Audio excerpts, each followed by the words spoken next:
स्वागत है दोस्तों एक नए वीडियो में। जून 2024 के पीवाईक्यूज हम लोग कर रहे हैं। रोज सुबह 6 बजे 5 क्वेश्चन लेते हैं, उसका फुल डिटेल में बात करते हैं। इस तरीके से 20 दिन में हमारा एक पूरा पेपर कंप्लीट हो जाता है। तो चलिए आज का सवाल देखते हैं। पहला सवाल है दोस्तों मेवाड़ से।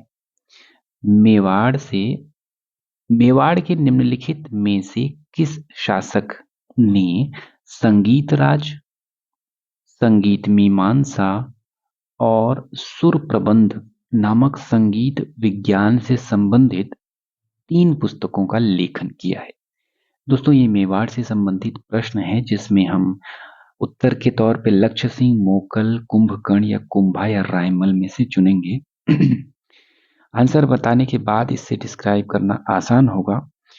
और महाराणा कुंभा की बात दोस्तों हो रही है, जिन्होंने संगीत राज, संगीत मीमांसा और सुर प्रबंध नामक सॉरी संगीत ग्रंथ लिखे हैं।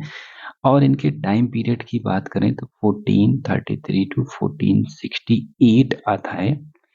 और ये सिसोदिया वंश से संबंधित थे। सिसोदिया वंश से संबंधित थे, मेवाड़ के शासक रहे। इनके पिता महाराणा मोकल, जो कि ऊपर दे दिया गया है, इनके पिता का नाम मोकल था। केवल सांस्कृतिक शासक नहीं थे बल्कि शक्तिशाली योद्धा भी थे ये। और मालवा के जो सुल्तान थे, मालवा के सुल्तान महमूद खिलजी, उनको इन्होंने पराजित किया था। महमूद खिलजी को ये काफी बड़ी सफलता मानी जाती है इनकी। तो गुजरात के सुल्तानों से संघर्ष किया और मेवाड़ की सीमाओं का विस्तार किया था।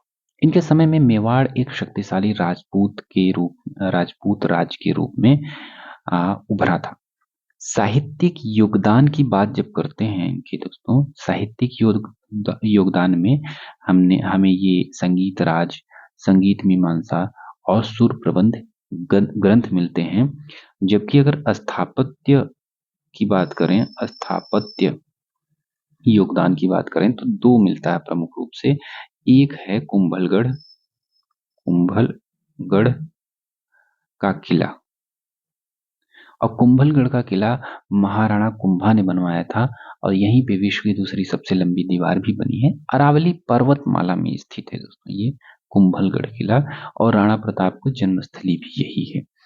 स्थापत्य में दूसरा आता है विजय स्तंभ।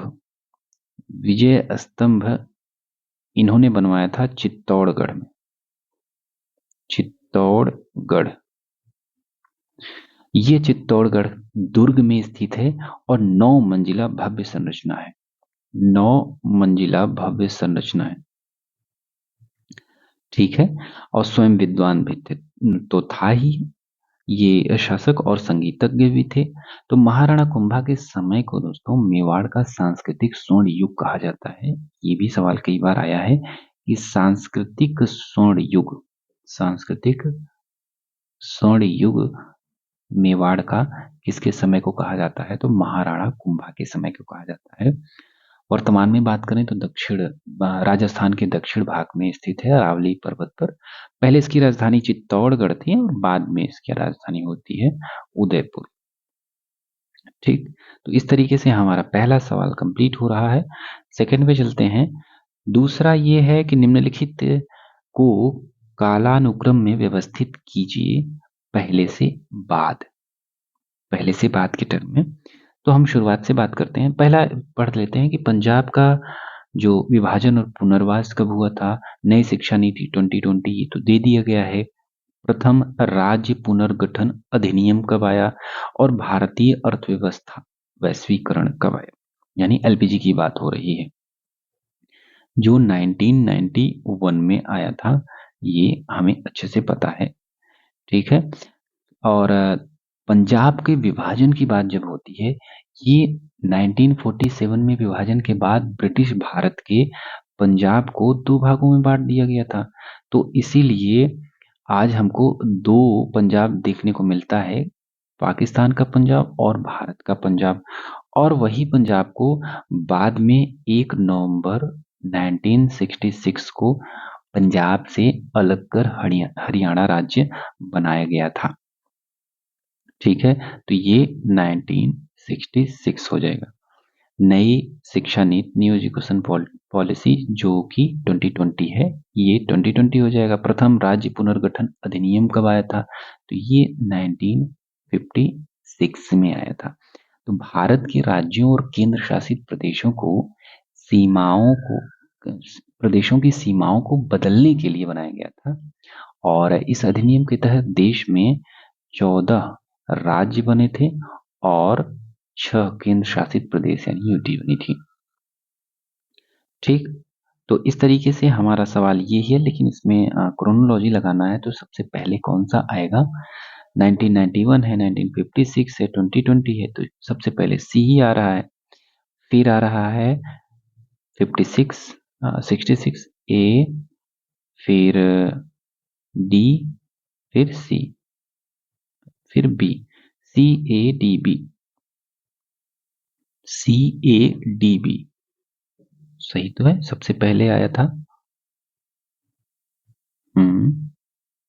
सी, फिर आया है ए होना चाहिए ना? ठीक है, हाँ दोस्तों, तो इसमें एक थोड़ा सा गड़बड़ हो गया दोस्तों। ये बात हो गई है पंजाब के विभाजन के, हम लोग दूसरे वाले विभाजन को बात कर लिए, भाषाई आधार पे विभाजित कर लिए, लेकिन ये पुनर्वास और विभाजन की बात हो रही है, तो ये 1947 को ही माना जाएगा।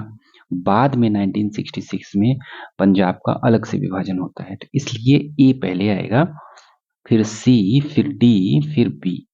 तो इस तरीके से हमारा आंसर फर्स्ट हो जाएगा।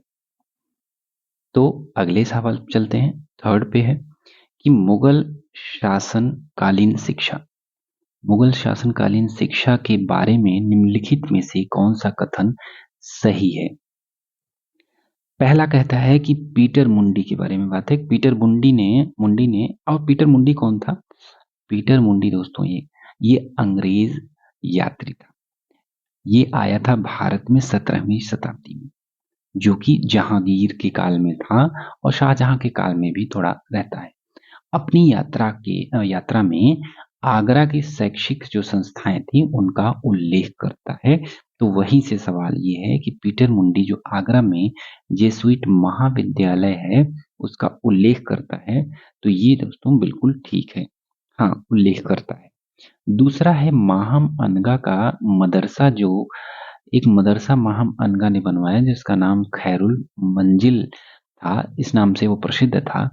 तो बदायूनी ने इसको मदरसा ए बेगम की संज्ञा दी थी। क्या ये सही है? तो दोस्तों हाँ बिल्कुल ये ठीक है, परेशान मत होइए, अभी बात करेंगे ऐसा क्यों होता है, क्यों आया ये। और तीसरा ये है कि शाहजहां ने दिल्ली में मदरसा ए रहीमिया का निर्माण किया। तो बिल्कुल नहीं मित्रों, शाहजहां ने नहीं किया था। ये मदरसा ए रहीमिया का जो निर्माण था वो शाह वली उल्लाह देहलवी के फादर ने किया था और उनका नाम था शाह अब्दुल रहीम। शाह अब्दुल रहीम ने किया था और ये औरंगजेब के शासनकाल में किया था। ठीक है, उस समय औरंगजेब का शासनकाल चल रहा था। वहीं औरंगजेब ने क्या दिल्ली में दारुल बका का निर्माण किया था? नहीं दोस्तों, दारुल बका का निर्माण दिल्ली में नहीं किया था औरंगजेब ने यहाँ पे दिल्ली में मोती मस्जिद का निर्माण किया था। मोती मस्जिद का निर्माण किया था यहाँ पे। तो इस तरीके से हमारा केवल 2 सही होता है, ए और बी, पीटर मुंडी और महामन का, और आंसर होगा ए और बी। थोड़ा एक्स्ट्रा बात करें तो ये हम बात कर लिए पीटर मुंडी के बारे में कि अंग्रेज यात्री था, 17वीं शताब्दी में आया था और जहांगीर शाहजहां के काल में रहा है। अपनी यात्रा के दौरान इसने कुछ लिखा है। क्या लिखा है? वो आगरा की शैक्षिक संस्थाओं के बारे में। और एक बात कि अकबर के समय जेसुइट मिशनरियों को दरबार में आमंत्रित किया गया था, तो वो समय था 1580 में अकबर का काल, जिसमें दरबार में आमंत्रित किया गया था जेसुइट मिशनरियों को। ठीक। फिर माहम अनगा एक आ रही हैं इसमें। माहम अनगा कौन थी? अकबर की धाय माँ थी। धाय माँ, ध्यान देने वाली धाय माँ। ठीक है। तो 1560 के दशक में ये प्रभावशाली भी रहती हैं जब वो अकबर छोटे रहते हैं, और इन्होंने ही दिल्ली में खैरुल मंजिल का निर्माण कराया था, जो कि एक मदरसा था। इतिहासकार बदायूनी ने इसी को मदरसा ए बेगम कहा था। और बदायूनी की एक पुस्तक है दोस्तों, मुंतखब उत तवारीख। ये कई बार आई है, मुंतखब उल तवारीख, उत तवारीख, उल नहीं। बदायूनी, इतिहासकार बदायूनी लिखता है, और इसे मदरसा ए बेगम इसने ही कहा था।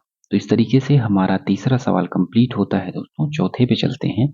ये मिलाने के लिए है, सूची फर्स्ट से सूची सेकंड का मिलान कीजिए। पहला है शैक्षणिक संस्थाएं, जिसमें संस्कृत कॉलेज बनारस आ रहा है, कलकत्ता मदरसा आ रहा है, हिंदू कॉलेज कलकत्ता है, फोर्ट विलियम कॉलेज कलकत्ता है। तो इसमें बताया गया है कि कौन कौन से रिलेटेड हैं इससे। पहला है डेविड राजा Ram Mohan Roy, David Hare, Alexander डफ। तो इन चारों में से इस बनाने में योगदान इन किसका रहा है? दूसरा है रिचर्ड वेल्सली, और तीसरा है जोनाथन डंकन, चौथा है वॉरेन हेस्टिंग। तो दोस्तों, संस्कृत कॉलेज बनारस की जब बात होती है तो ये सीधे जोनाथन डंकन के साथ जाता है, और ये इसकी स्थापना 1791 में हुई थी, जबकि मदरसा कलकत्ता मदरसा की स्थापना 1781 में किए थे। कौन किया था? ये वॉरेन हेस्टिंग करता है। कहाँ गया वॉरेन हेस्टिंग? ठीक है। हिंदू कॉलेज कलकत्ता की बात जब आती है तो ये 1800, हिंदू कॉलेज कलकत्ता 1817 में। ठीक है। हिंदू कॉलेज कलकत्ता 1817 में होता है, और इसका योगदान किसका? इसमें योगदान तीन लोगों का है, राजा Ram Mohan Roy, David Hare, Alexander डफ का है। तो ये अंग्रेजी पाश्चात्य शिक्षा देने की बात करते हैं, जिसमें विज्ञान, गणित, तर्कशास्त्र का प्रसार हो। एंग्लिसिस्ट इनको माना जाता है। इनकी विचारधारा, इनकी दिशा, जो कदम था, ये आंग्ल यानी एंग्लिसिस्ट जो विचारधारा थी उसके समर्थक थे ये। और वहीं फोर्ट विलियम कॉलेज जो है, ये इसकी स्थापना होती है 1800 में, और ये कौन करता है? रिचर्ड वेल्सली करते हैं। लॉर्ड रिचर्ड वेल्सली, लॉर्ड तो नहीं मानते, रिचर्ड वेल्सली है। उद्देश्य ये है कि ईस्ट इंडिया कंपनी के जो अधिकारी थे उनको भारतीय भाषाओं का प्रशिक्षण देना था, इसलिए इस कॉलेज की स्थापना की गई थी। तो इस तरीके से हमारा ये कंप्लीट होता है। और लेकिन आंसर कौन सा होगा? ए का थर्ड है, ठीक है, बी का भी फोर्थ है, ठीक, सी का फर्स्ट, एंड डी का सेकंड। तो हमारा आंसर फर्स्ट हो जाएगा, राइट। लास्ट क्वेश्चन आज का देखते हैं दोस्तों। दिल्ली सल्तनत के कारखानों से संबंधित है। दिल्ली सल्तनत में कारखानों के संबंध में एक प्रश्न है कि इसमें से कौन सा कथन सही है। एक स्रोत आता है जो है कि मसालिक उल अबसार के अनुसार, ये स्रोत है, ये एक बुक है। इसके अनुसार मोहम्मद बिन तुगलक, ठीक है, कि कसीदाकारी जो कार्यशाला में 4000 शिल्क कारीगर थे। क्या ये सही है? क्या सोने की जो जरी के कारीगर थे वो बहुत सारे थे? क्या ये ठीक है? तो दोस्तों हाँ, ये ठीक है कि मोहम्मद बिन तुगलक के समय का ये ग्रंथ है, और इसमें कसीदाकारी की विशाल कार्यशाला के बारे में बताया गया है, जिसमें 4000 शिल्क कारीगर का उल्लेख मिलता है। ठीक, तो ये हमारा सही होता है। दूसरा बात करते हैं, अफीफ, इनका पूरा नाम शम्स ए सिराज अफीफ है दोस्तों, जो फिरोज